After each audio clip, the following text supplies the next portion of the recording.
Ladies, gentlemen, boys and girls, children of all ages, you. That's a great intro. I know. Best intro. I know. Here comes the hard part.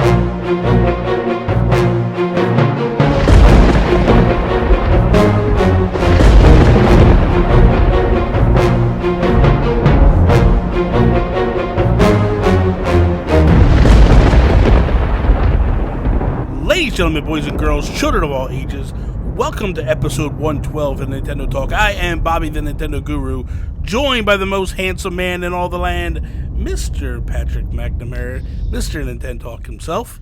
Barbarino. What's up, my dude? How you doing? I'm good. That's a good thing. Yeah. Hey, what you been up to this week? Anything good, man?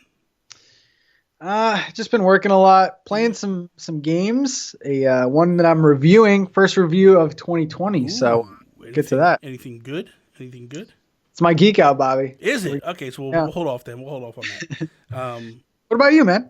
Good, man. I went to a retro arcade store yesterday, or Nice. retro arcade place yesterday with my buddy. Actually, my best friend growing up. He reached out to me and was like, "Hey, man, Well, I reached out to him because his birthday was last week. I was like, we haven't hung out in legitimately like 4 or 5 years. I got married and I just stopped, it might have been longer than that, like almost 10 years maybe. I haven't hung out with him. And so I just said to him, I said, listen, let's go do something. So we went to dinner, and then afterwards, me, him, and his daughter went over to this arcade. Like, you paid like $7 for a half an hour to go in. You can play any game.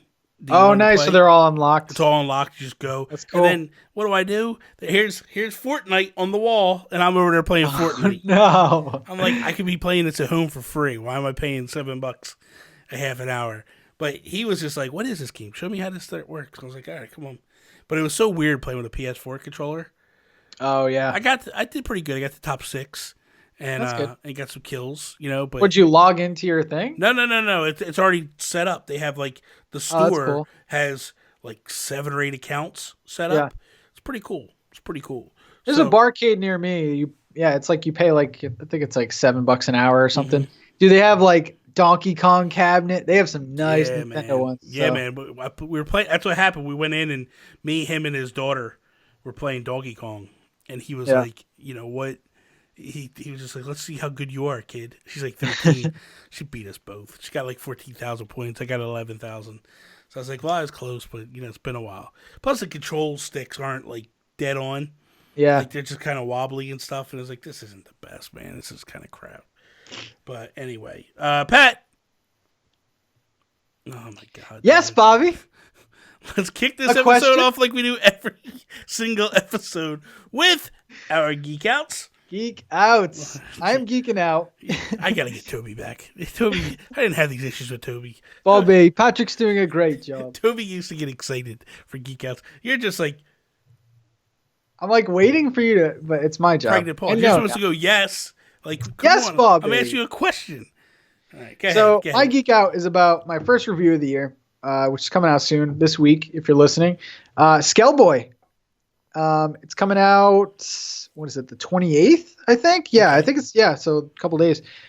It's a new game published by Fabraz. They made Slime Sand. Mm-hmm. And so I actually played this game last year. I can't believe it's been a year at PAX East. Nice. I got a hands-on. I put up like a video. He told me like the whole backstory and stuff.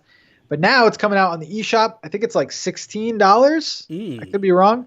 But you're going to hear this a lot. It's like Paper Mario meets Zelda. Ooh. It's really cool. And like the cool thing about it is you're killing enemies and their body parts are falling off. You play as this like skeleton boy, and their parts are falling off. So like you kill a zombie, you can then take his head and use his head, and like all the body parts have their own like effects. Dude, it's cool. I like it. So yeah, I have to check that one out. That sounds interesting. Yeah. I got reached out to this week from I gotta look it up because I can't remember the name of the game. It's the Otterman something or another. Okay. They reached out to me earlier this week and were just like, hey man, are you interested in this game? And I was now a year was it a year ago? About a year ago. Caroline Watson, who's a PR girl, she reached out to me for that stuff, and I was just like, yeah, but the demo they had was for Steam. I was like, I don't have any access to Steam. I don't use Steam at Oh all. yeah. So I was like, I appreciate it, but I'll wait for it to hit Switch. It's called the Ottoman Empire, and from what I've seen of it, like you go find trailers of it. It's online. It's really cool. It's like kind of feels like a shoot. It's definitely a shooter. You're running around, and you're trying to like shoot these other otters and stuff, but pretty cool. And so I'm hoping to get a review code this week for it and check it out and all that That'd be stuff. cool. So I haven't done any reviews this year either, Pat. Yeah, how are you on reviews? Because I feel like I'm kind of I don't straying know, man. away from them. I don't really necessarily want to do reviews. Like I'll do impressions first, first looks and stuff. Yeah. Go stream it for a couple hours on my stream and play it and do that stuff. But as far as actually like an actual scored review and stuff, like I'm not. It's a lot of work. It's not even that it's a lot of work. It's just that like I don't believe in reviews myself, so it's hard for me to get behind and do them. Yeah. I've always been under the mindset of like, man, go out, find some like-minded people, see if they like the game or not. If somebody that I feel is a like-minded person says, hey, I love this game, I'm gonna go buy it because I know it's gonna be a good game. Yeah. I feel like when you get into this thing of like, let's determine whether we're gonna buy this game based on the score, with no backstory on what games the person's into or whatever, and it's like I remember when someone that I know of a company was going to review a game. I'll just come out and say what game it is. So it was Mutant Mudds Collection. Mm-hmm. And they gave it to a reviewer, and the person was like, I'm going to give this a really bad score. So they didn't put out a review on it. They're like, I'm going to give it a really bad score because I hate this game. So when asked why that was given to that person and not someone else that likes those types of games, they were like, oh, because we just wanted to diversify a little bit and go. And it was like, that makes no sense to me. Like, if someone is into that type of game, like, they're the ones that are going to enjoy it and have a good time with it. If you give it to someone that's into RPGs, they're not going to be into that game. That's true. So, like, if I know, like, the thing of it is like, if I'm not necessarily into RPGs, and you come up to me like, Bob, you got to play this RPG. I love RPGs. You got to play this one. I'm like, yeah, okay, Pat. I know you love RPGs, but I don't love them. I'm not going to play them. But if you go like, I hate RPGs and I love this one, then I might look at it a little bit differently. But it's weird to give a review to somebody that just hates a game and go like, hey, put a score on this. Because if they hate that style of game and then you give it to them and they hate that game, you're not going to get a good, I feel like you need to give it to somebody that's like kind of whatever. So I don't really know the backstory on reviews most of the times. Yeah. So I just feel like I don't know what this gamer is into, what they're not into. There could be a reason why they're giving it the score they give it. So if someone's into that game and they give it a super high score, like, well, that score don't work because they love that type of game. Or they're a little biased. There's a spin put on every game. So I would rather just talk to people. Like if Joe after work tells me he likes a game, I don't buy it. And that's not anything other than the fact of like Joe likes some really hard stuff, obscure hard stuff, and that's not my cup of tea. Yeah, I love him.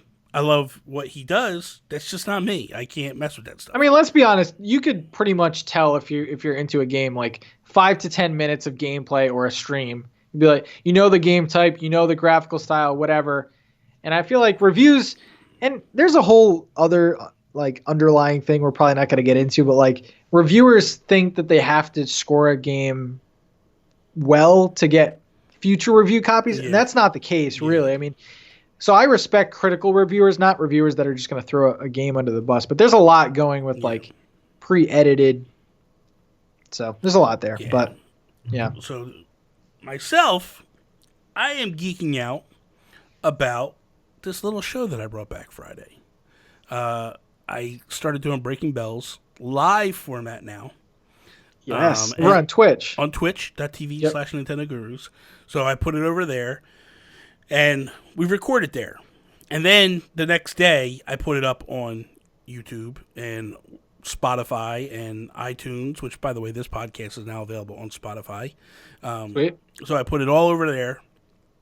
And then But the lineup of guests, I am floored.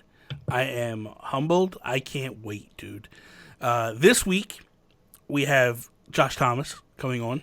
Yes. And then boy. Yeah, then next week we have Chewy Plays Nintendo. Nice. And then I have Lizabelle coming on, and then I'm bringing Chelsea Capri back, and I have the Nintendo coming on, and I am super excited. We have guests booked up from now right up until the game launches. Every week, like everybody was on board, and everybody wanted to be a part of it, and I was like, "This is awesome," you know. And the first one was Alex Van Aken. Alex Van Aken was yesterday. Yep. As I'm recording this, it was yesterday. It went live on YouTube and everything. Such a good chat, man. Such a good episode. He's from OK Beast.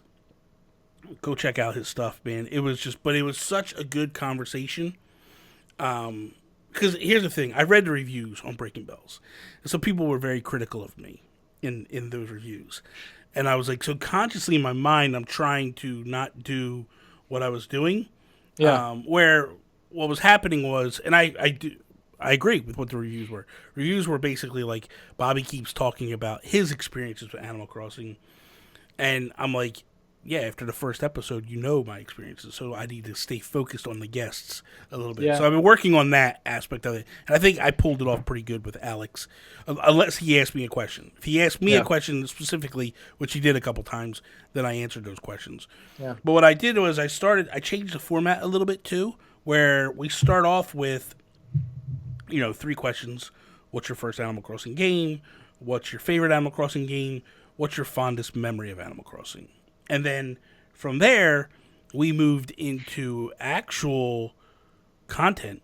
Let's talk about New Horizons. Let's talk about, do you think it's going to be delayed? Do you think we're going to get special editions? What do you think about these accessories? And so as news comes out each week, I'm compiling it to bring to the show. So this way it's also relevant to where it is. So it's not just guest-driven talking to the guests. It's also, hey, here's what we're going to talk about. But, by the way, let's divert a little bit and go here with it. So you're going to get the hype, man. Dude, it's so close. It's going to be oh, man, I can't wait.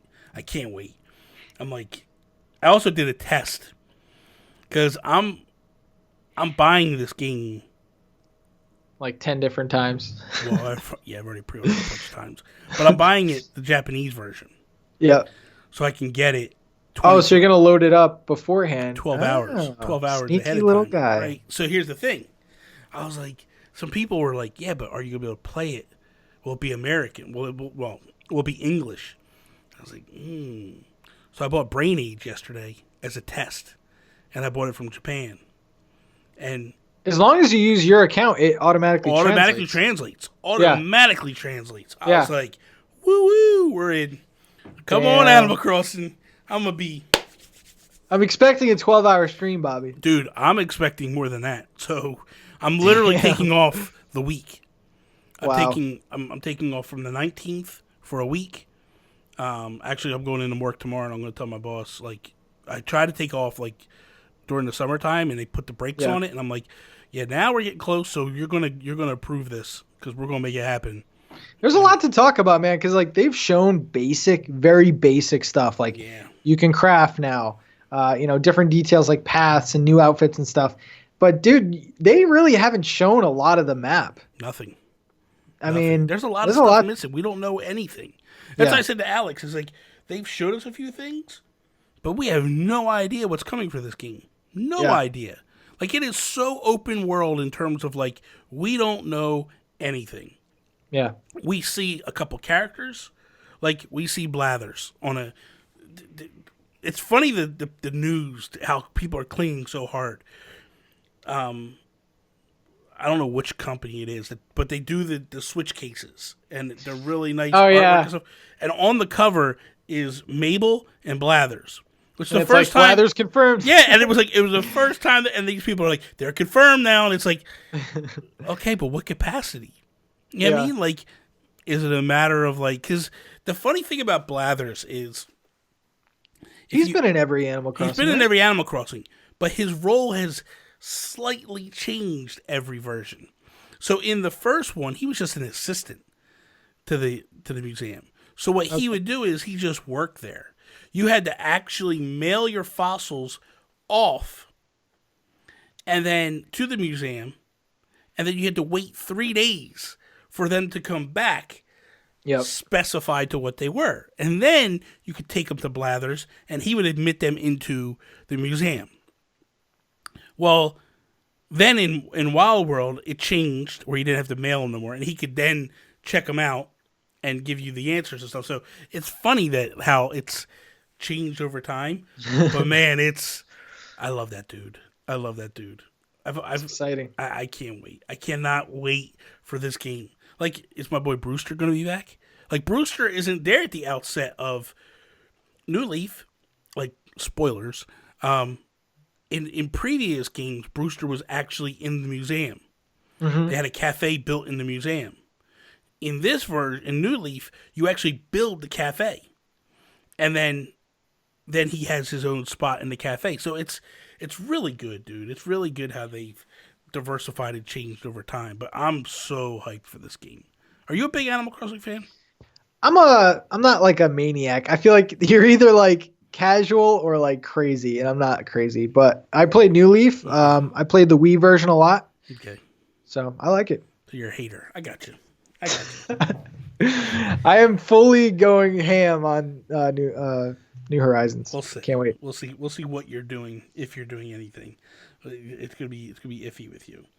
So this is weird little news topic we have here, news story here.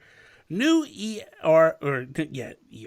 new ESRB rating shows that the Wii U isn't quite done yet.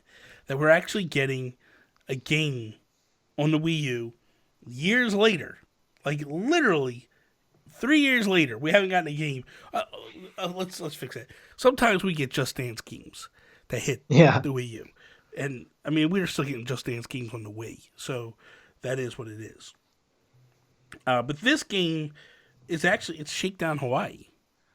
It's a good game, which actually shocks me that game was coming to the Wii U. It kind of doesn't though, because V-Blank, who makes it, they put out, was it Retro City Rampage on everything? Yeah. Like DS, PSP, everything. So I don't know if it's just like they want to just say you can get it on any console. It's a weird situation, man. It is very weird. It's not physical, is it? No. It's digital. Yeah. It's digital. But the weird thing to me is like the Wii U is a console that nothing's sold on. Yeah. You know, not even Nintendo games sold on the Wii U. Why would you go there? There's like 16 million Wii U owners, probably way less now. Yeah. Like probably like 6 million. I think that's even giving, you know what I mean? I think that's even being generous, you know? I just don't understand the point of going there. I don't, like, Just Dance, okay, I understand why it goes to the Wii. Obviously, they're selling copies, or they wouldn't put it there. But this, it's just, I don't know. My only thing, I don't know, I could be completely wrong, but maybe this game was backed, so they had a Wii U stretch goal originally, and they just canceled it. That could be. But that's the only thing that makes sense to me. But there was other games that originally were backed on the Wii U, and they changed them when the Switch came out. You know, like Ukulele. Ukulele is a prime example. Oh, that's true, yeah. When the Ukulele originally was being made, the first Ukulele, when that was originally being made, a stretch goal was for the Wii U. Yep. And it made it to the Wii U. And then as things got closer to the Switch, they switched it. And they were just like, hey, we're going to cancel all the Wii U sales, and you can pick another console. And we are going to let you pick the Switch if you want to pick the Switch. And people did, you know? For some reason, I think the Wii U is going to be this weird thing that like occasionally gets games. Like the Genesis is still getting games, and Super Nintendo even, like ROMs are being dumped. But like we had, what was it, Axiom Verge? Yeah. Released by Limited Run. Like I could see eventually like Ukulele or I don't know, man. How crazy would it be? You know, it's funny. It's becoming this weird like indie like collectathon thing. I don't know. I think that you and I don't know if you know this or not. We got called out this week on a podcast. Really? Yeah. It's a podcast called Radio is Lean. and it's done by Johnny Casino. Oh, we got called out. And we got called out by Jams Gams, who was a guest on Radio Sling. What does Buster say? Because apparently what the show is, I know what the show is. It's an interview style show where they come on and they start. So he's going through all of Jam's stuff, and he goes, man, I see a lot of these videos, a lot of these great content. He goes, there's a couple of things here that are dead, and I'm just curious what happened or whatever. And obviously, Bargain Bros and Co-op Kings, right? So he blames us for both occasions. He's just like, Bobby don't want to do it no more. And then he's like, well, what about Bargain Bros? He's like, I don't know. We used to talk to Pat every day, and Pat just stopped talking and stuff. So, what the hell? Now we gotta go on Radio's Lame. So you ghosted. Well, I was already on Radio's Lame like a year ago. So maybe you need to get on there to tell your story of what happened. So Johnny Casino, if you're listening, like we want to fix these hateful comments by some jabroni up in New York. Bargain Bros is a lot of work. It really is. But I'm down to do it, Jammy Jim. I'm going to be forthcoming with Co-op Kings. My biggest issue with that was I felt like I was trying to string myself. It threw my schedule off a little bit, and I was doing so much stuff at the time. Yeah, and I was doing my daily videos, and then trying to stream and like some things just fell by the wayside. Like when I did that original Guru Direct, I had full intentions on doing all that stuff, and I did it for a couple weeks, a couple months, and then things just fell off. Like Red Shell Radio, what happened to that? You know what I mean? Like, it's and they're all good ideas too. All three of these ideas, great. everything works essentially. But the problem is when you're doing all this crazy stuff, things got to give. Things got to go. And I love Jams to death. Like that dude makes me like. We did a return of Co-op Kings at Extra Life. We were playing ice hockey, and I hammered him. It was so embarrassing for him. I feel like we got to call out him a bit because, guys, if you don't know, go over to Jams Gams on YouTube. Yeah. Jams, when you can put out consistent videos. Yeah. This guy puts a video out once a year? Yeah, once every 6 months. We see it, No. And they're good. I will say this. What Jams does is phenomenal. His videos are amazing. This kid, and that's the whole reason why I bring this up. Jams has a complete collection of Wii U games. Has every single game that hit the Wii U. The gold mine. Like it's just crazy, and I didn't realize this because he mentions it during Johnny Casino's thing, where the biggest game that I make fun of that he reviewed was Hello Kitty Cruisers. Dude, that thing's nuts now. It's like an $800 game. He said.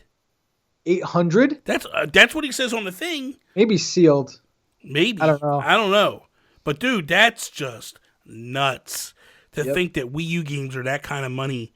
Dude, I bought the Axiom Verge and I'm sitting on it. That is just, dude, that's nuts.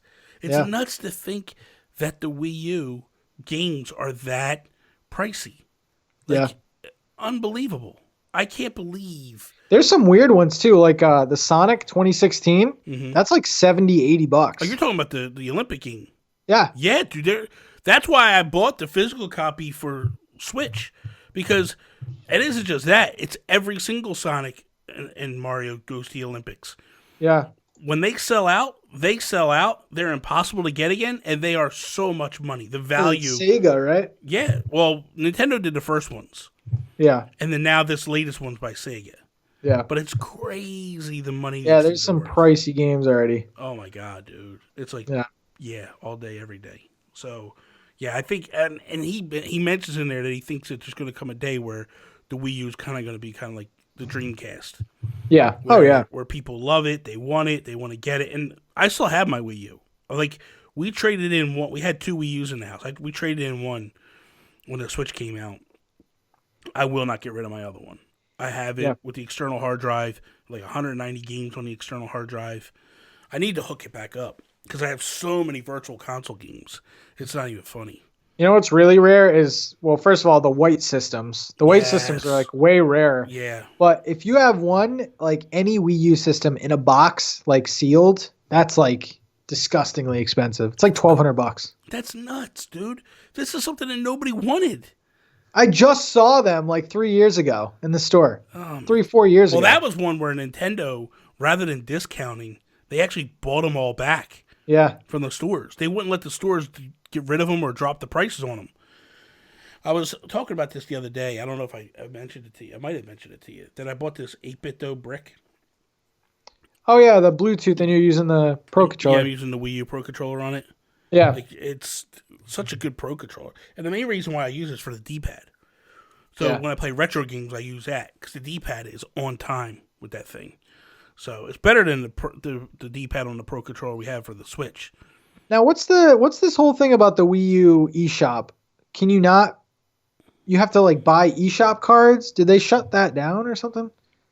Or can you just use your card still? I think you can still use your card. The Wii eShop is completely shut Yeah, down. that's done. Okay. The Wii Yeah. eShop is completely done. I think you can still use your cards and stuff, your Yeah. credit cards and stuff like that. I gotta really hook my. Maybe that's the goal today. The goal today is to hook the Wii U up and start streaming some stuff on the Wii U because I have Batman Arkham that I want to Yeah. play so badly on that game on that thing. So Yeah. anyway, we got a little tangent action there. We love you, James. Okay. No, I love you, James. Just a kid.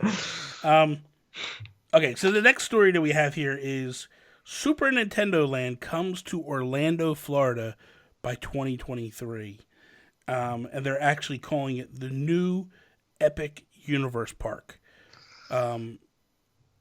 They're adding stuff that's actually not even in Japan, which honestly is no surprise. You know, Orlando tends to get all the stuff that the world doesn't normally get just because it's bigger area. They opened this year too, right? In Japan? They opened in 2020 in Japan. I think it's Wow. close to being June or open. July I or think it's something. close to being open. I think it's yeah. Yeah. But what the cool thing about in Orlando is I guess they had bought more area, Mhm. so it's a bigger area. Like they got Oh. the image. If you looked at the image, it's got like Bowser's Castle. I'm looking at the image now. So let me just. They had like a Yoshi. They got Bowser's Castle. They got Yoshi area.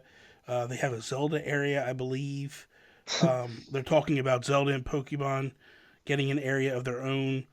Like this is insanity. That's awesome. It's going to be insanity, and I love it, man. I'm like, this is what I want.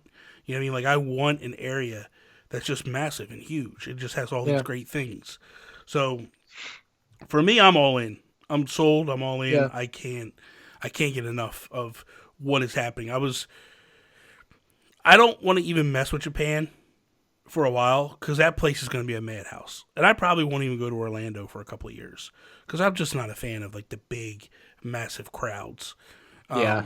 I hated going to Disney when it was massive crowds. This is going to be even worse. Dude, that would be such a fun trip, man. We should get a bunch of people to go together. Like Honestly. off season a little bit, like October. Yeah, man. September? Not even like, go like January. Oh yeah, that's true. Yeah. Because the weather's still good, Yeah. but people don't go. Like you go right after Christmas. You go the first or second week of January. It's perfect. The weather's still good down in Florida. People aren't there because Christmas is done, so all the kids are back to school. We should do it seriously. We should get a group of I'm people. down. Me, you, Drew after work, a whole bunch of us go down there. But I mean, besides the coolness factor, like this is exactly what I want Nintendo to do. I want them to branch out and do different things. Like I would love them to be on like Cartoon Network with like a Splatoon anime show or something. Like I think they need to diversify a little bit. Live action Metroid has been thrown around. Like the Super Mario movie's coming out, what, like for years? I don't even know. I don't even know. But that's going to be animated. That's going to be an animated movie. Yeah. Now, I know there was the rumor a couple years, this going back, it was during the Wii U time, there was that rumor of Zelda on Netflix, like a live action Zelda on Netflix. It was supposed to be kind of like Game of Thrones and stuff, but that was all just rumor and nothing ever came out of it. That would be fantastic, honestly. Like, I'd be all for that. Please. Please. I'm down. All right, Pat. So, time for some topics. I wanted to do something a little different for my topic today. Oh boy. So, what I wanted to do was Nintendo has the nice thing about the Switch is it's selling. And I've been on record saying this a lot, that when Nintendo is successful and they have a big selling console, we get a lot of weird and quirky resurrection games. Like a lot of games that are dead come back. So what I wanted to do was I wanted you and I to pitch one game, but not just pitch it, like go through it. Like what's the game? How does it work? What's going to be different this time than last time? All that stuff. So I want you and I to pitch a dead game to Nintendo, and we'll go from there. So I'll let you go first. If you're ready. Are you ready? I'm ready. Okay, I'll let you pitch first. Pitch me your game. All right. Do you have any like trash cans you bang in or something or whistling? No. Okay. So my game is F-Zero Grand Prix. Okay. So turns out the Star Fox rumor was just an F-Zero game. Oh boy. So here's what we do with it. First of all, it's completely free. It's an online only game. So you need Nintendo Switch Online, which I don't think is that bad. So the big shtick of it is that you have probably 50, the big attraction is 50 person races, which all online. And that's the Grand Prix part. And you keep getting eliminated, go to the next round and stuff like that. You monetize it by skins of your ship. So think an R-Wing skin or some kind of an Animal Crossing or Splatoon or something. Yeah. So you do skins, you do characters. And so that's how you monetize and stuff like that. I think this would be a home run. It's a competitive racing game, just competitive game in general. We were just talking about a couple episodes ago. Just give that besides Smash, there's no other game that really puts people against each other. So I feel like that would be cool. I mean, I don't know how you feel about the free part, Nintendo Switch Online only. Of course, they could be in offline mode or. I mean, for me, it sounds like I would do a Tetris 99 type deal. Yeah. It's similar to that, and that works. So yeah, I'm all for that. I think that works really well, honestly. So I'd back that. I'd be all for that. Yeah, and there was DLC for Tetris 99, so maybe you make a campaign or a story mode DLC. Yeah, there's all kinds of stuff you could add because they monetize the DLC. They put value on it. Hey, you want to play offline? Give us $10. Yeah. Okay, no problem. What do you think about Captain Falcon though? Is he dead forever? See, it's a tough call. Here's the thing. I'm not the biggest fan of F-Zero. Yeah. Now, I don't know whether... Because here's the thing. Those games are very, very hard to go back to. Yeah. If you play F-Zero on the Super Nintendo, it is so bad. But here's another thing. I love Mario Kart. You play Mario Kart on the Super Nintendo. It's so bad. Yeah, it is. So it becomes very difficult for me to go back and play these games without just blinders on, because it's not what I like. I don't like that you have to stay on the track. If you go off, you blow up and all that stuff, and it's pretty impressive what they did though back then. You go to the N64 game, it's 60 frames with 30 people racing. So yeah. Now, I never played the N64 one, so maybe that's the one I should jump into. It's really but the one on the Super Nintendo is bad. That being said, I would like to see them try, because I love playing the F-Zero tracks on Mario Kart. I think they did a fantastic job with those. So I wouldn't, playing something like that, I think hey, I wouldn't mind this. Now, I played... Fast Racing RMX and all that stuff, and those games are so hard. I struggle with them. You know what I mean? And that's really what F-Zero is kind of like. But that being said, I know there's a huge audience for F-Zero. There's a huge amount of people that want F-Zero to return. I think that, Captain Falcon isn't dead. That's a crazy thing. Captain Falcon is a huge character in Smash. People love him in Smash. Why is there no more games? Why is I don't know. I don't understand it. Maybe they just want their racing game to be like Mario Kart. They want people to think Nintendo racing, Mario Kart. But I think there needs to be another difficulty factor or like a different option for people to choose. Yeah. I don't know. This excites me though. Competing against people, changing my skins and stuff like that. Yeah. I'm down. Because I've thought that's what I want from my Mario Kart. Yeah. I want that from my Mario Kart to be like, hey, this is where we are. Where you get different tracks, they get different racers, you get all that stuff, and like there is skins, there is all that stuff. Yeah. I'd be all for it. Like I want Nintendo to take the Fortnite model and just kill it with that because I would love that stuff. So we'll see. We'll see how time goes. For me, so here's the thing.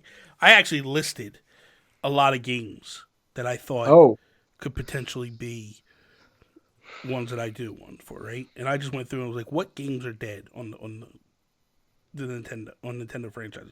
Kid Icarus, Gyromite, that's a pool. That's a yeah, holy crap. F-Zero, I did talk about. Wave Race, Diddy Kong Racing. And I was very close to doing Diddy Kong Racing. Yoshi's Cookie, Punch Out, Ken Griffey Jr. Baseball. Oh my god. Wii Sports, Earthbound, Wario Land, Star Tropics, Advance Wars, Codename Steam. There was the original Pro Wrestling on the NES.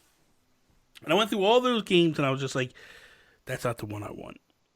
I want a game called Kung Fu. There was a game on the NES called Kung Fu.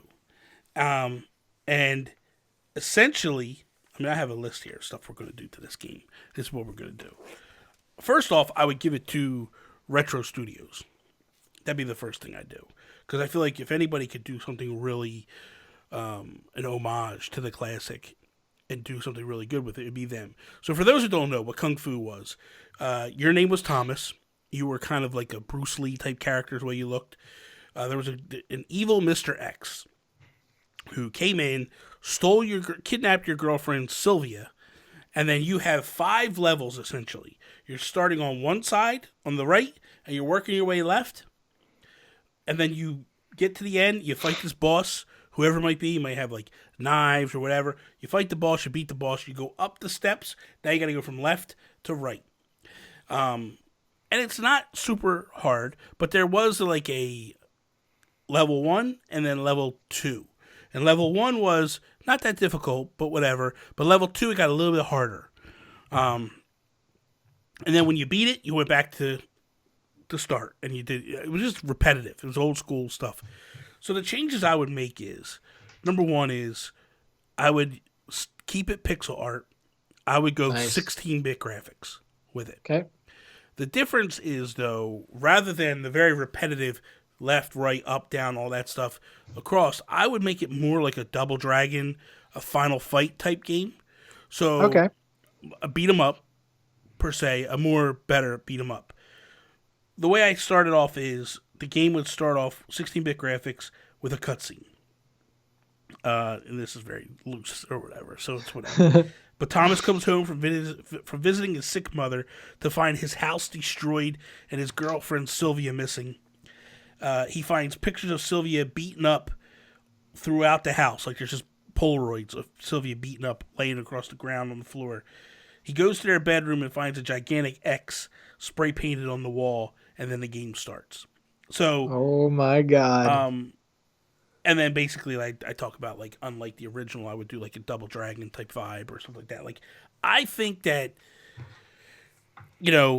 it's something where a lot of people, because the game was so bare bones basic originally, you could get away with doing anything with it because people don't know the franchise. Yeah. And even people that do know it, you don't really remember all the backstory and all the stuff. There wasn't a huge backstory. It was just enough to get you playing the game or whatever. But I would love for them to actually do stuff with cutscenes, kind of like Ninja Gaiden used to do cutscenes, like these pixel art cutscenes with the text popping up. It would be, to me, it would just be a nice blast to the past, like a $5 eShop, $10 eShop game. Just put it out, boom, go. I'd pay $20. Maybe 20. Yeah, depending on the detail, how much they spend. I really want to see a Nintendo pixel art game in modern time. Man, I think it would be so fantastic to get something like that. And then you beat the game and you unlock the original Kung Fu. That would be cool. That would That'd be be cool. cool. That would be pretty cool. But I mean, have you ever played Kung Fu or no? I played it a little bit. I don't think I've got past like the first level though. It's But not. it It's just not like great. It's not. It's okay. yeah, But it's for the time. It was a lot of fun. that'd be awesome. It was pretty cool. And you mentioned Diddy Kong Racing. I really think that Platonic's going to put out a kart racer with ukulele. Oh, they're doing everything, Yeah. which I think their biggest mistake was they should have started with the Impossible Layer first, and then went to the Yeah. 3D game, because the 3D game just wasn't that good. Yeah. It just Average. Yeah. very average. The controls were very clunky, very hard. But man, the Impossible Layer, so good. Like Yeah, I like that. That's true Donkey Kong Country type levels that they did. So I like that a lot. So yeah, it wouldn't surprise me if they did a kart racer. Did you see, which I thought was really fantastic? What was it, Crash Bandicoot Racing or Crash Team Racing? They changed the intro of the game, where they included the game award that they won. Oh, really? Yeah, dude. The game starts up, and you see the game award floating around, and then also this ring goes around, and then like Crash pops up and grabs the trophy, and he's holding it, and it's like, I'm like, that is really unique. I love Crash, dude. That is. I haven't played Crash Team Racing at all. I have the original Crash, like all the trilogy. I never even played it though. I gotta play it. I played First the one's not good. Second, third are good. Yeah, I played the originals on the PS1. Yeah. But I never played the remaster. So maybe I have to jump in and give them a shot and go from there. What do you got for us, Patrick? What do you got for us this week? All right. Today we have some more bad news for our dear friend GameStop. So the fourth quarter revenue was not leaked, but released. So basically the holiday season for GameStop, and which ends January 4th. And I guess they are down 24.7% from last year's fourth quarter earnings, which pretty much is a $700 million loss from last year, which is really bad. Yeah, man, that's not good. So the CEO, George Sherman, released a press release because of this info. He said, "We expected a challenging sales environment for the holiday season as our customers continue to delay purchases ahead of anticipated console launches in late 2020. However, the accelerated decline in new hardware and software sales coming out of Black Fridays and throughout the month of December was well below our expectations, reflective of overall industry trends. While we expect the challenges that we face in the fourth quarter to continue into fiscal 2020, we believe we have the right long-term action plan in place to optimize profitability and increase new revenue streams for holiday 2020. So, let me see if there's... No, that's pretty much the meat of it. Oh, wait, he goes on to say, this is a console issue, and consoles are the trigger point for our industry. With Gen 9 consoles on the horizon and set to bring excitement and significant innovation, they can expect their revenue to go up for 2020. I do not really buy it. Bobby, what do you think? I don't agree with what he's saying to some degree. And the reason why I say that is the Switch is killing it. Consoles don't make you your money. No. The games are what make you your money. And for GameStop, used games are what make you the money. They had a lot of pretty big sales, Black Friday and all that stuff. They really came out. I think it's a twofold issue.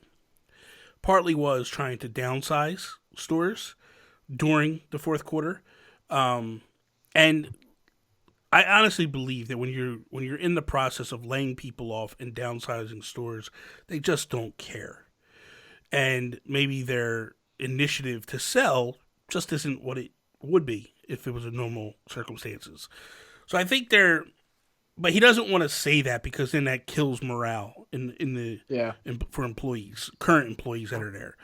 But I think that has a little bit to do with it. I think that when you're closing stores down, listen, you walking into a store and it's got a sign on there saying like, "Hey, close out sale.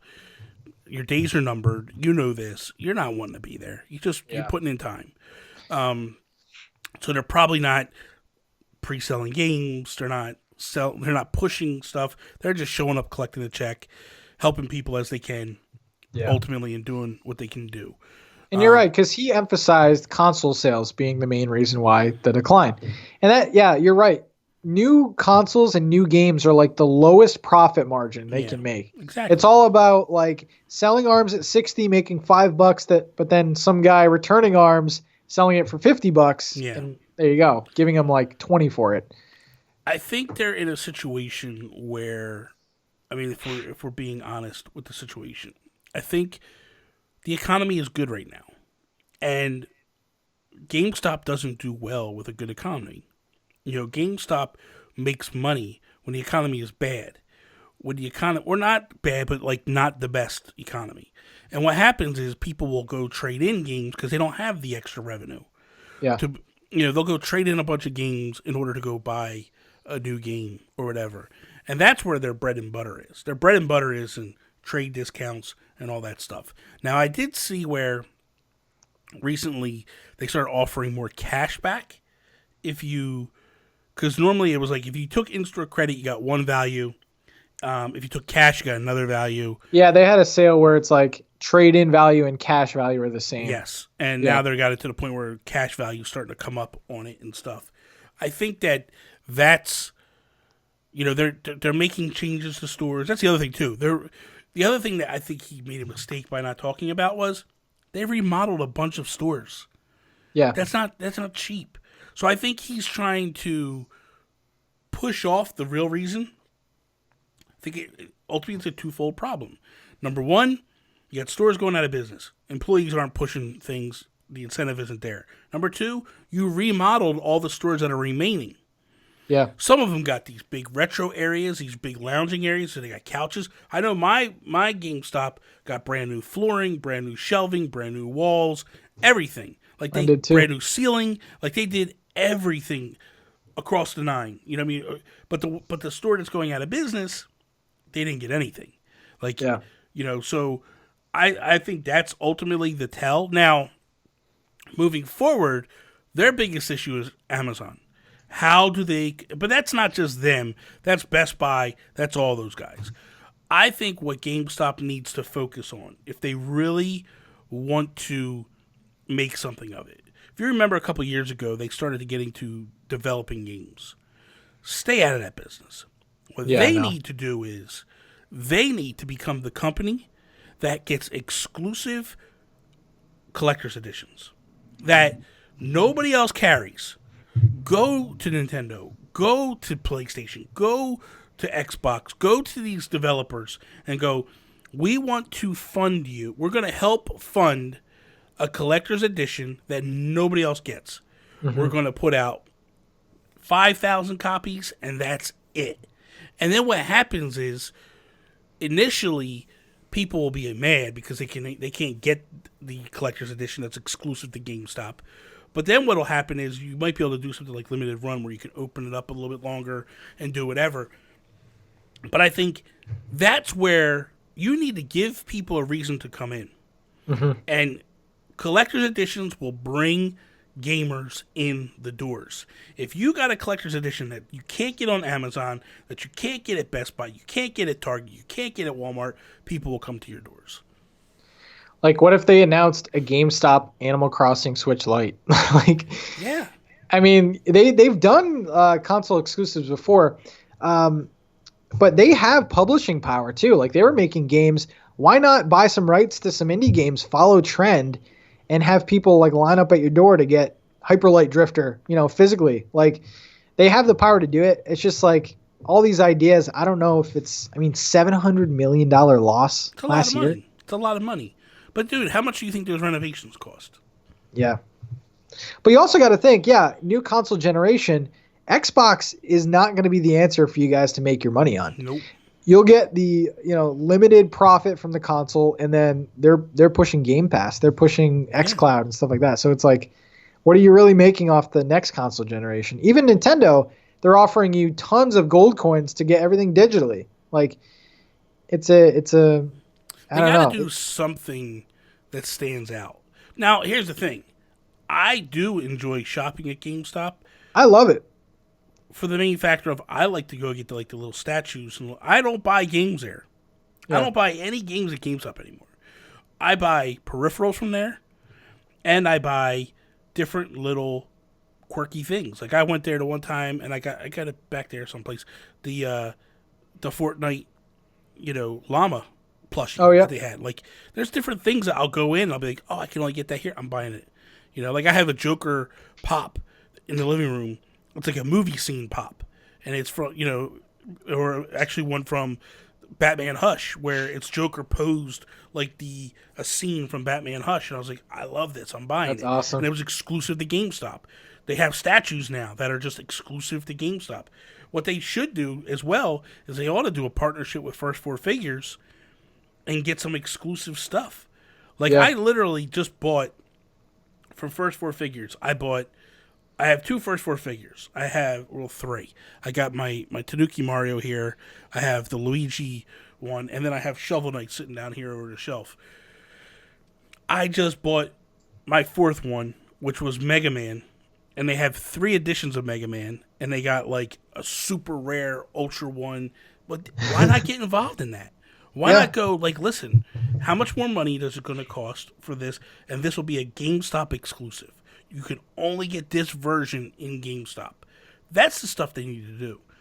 You need to get people walking in your store to get stuff that they don't care about, Yeah. And they have great online sales too. Like there was a crazy online sale of like, I forgot what the name of it was. It was like the HD adapter for your either GameCube or N64. You bought that and you get 3 free N64 games or 3 free like GameCube. So I don't know. Maybe they're not advertising that as much. Like they have online sales, they have in-store sales, and then they have like general sales, like the cash and the trade value. So it's like they're doing things, but I don't know. Like from a business perspective, how long do you think this company has? If they don't make some changes, I give them a few years, tops. Nearly 30% loss from last year, and this is the holiday season. That's bad. Now, two other things I think that they need to look at to make changes about real quick would be you need to have an employee there that is dedicated to only doing returns or trade-ins. Yep. Nothing is worse when you have one employee working the register and you get back-to-back people that are doing returns or trade-ins. It's a nightmare. So you should get, and what I would do is this. I would have one employee that your job is clean the store, restock the shelves or whatever, but any trade-ins come in, that's where people go directly to you. Also, they need to start offering like an in-store pickup system that's really good, like Best Buy does. Mm-hmm. So if you had one employee that their job was to do in-store pickups and trade-ins, it would kind of keep it different and keep it separated, and you would also find I think you would find your sales will go up. Because I buy everything through Best Buy just because of in-store pickup. Oh, yeah. I'm literally in and out of there in 5 minutes. I walk in, pick it up, gone. I'm sure it doesn't help like the long-term sales for them because I'm not in there shopping and buying a bunch of other stuff. But I don't know. Yeah.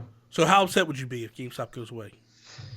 I'm going to be upset. I mean, I go there mainly for, physical games and like you were saying, like the little trinkets and stuff. And they do have a lot of exclusive items. And I think if GameStop does leave, that's just another retail store that has one less exclusive item. And like sometimes they're really cool pre-orders. You don't really know what's like happening with game releases. Like I think Target had like a Mario Maker like lunchbox and stuff like that. And then GameStop had like a 2-sided poster. So like you're losing things like that.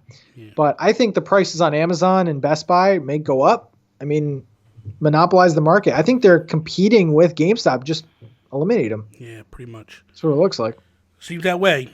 So anything you guys want to see over on Patrick's channel, go check him out over on youtube.com/NintenTalk. Also follow him on Twitter at NintenTalk. Check me out, Instagram, Twitter at Nintendo Gurus. That is all. Peace out, Preston. Peace.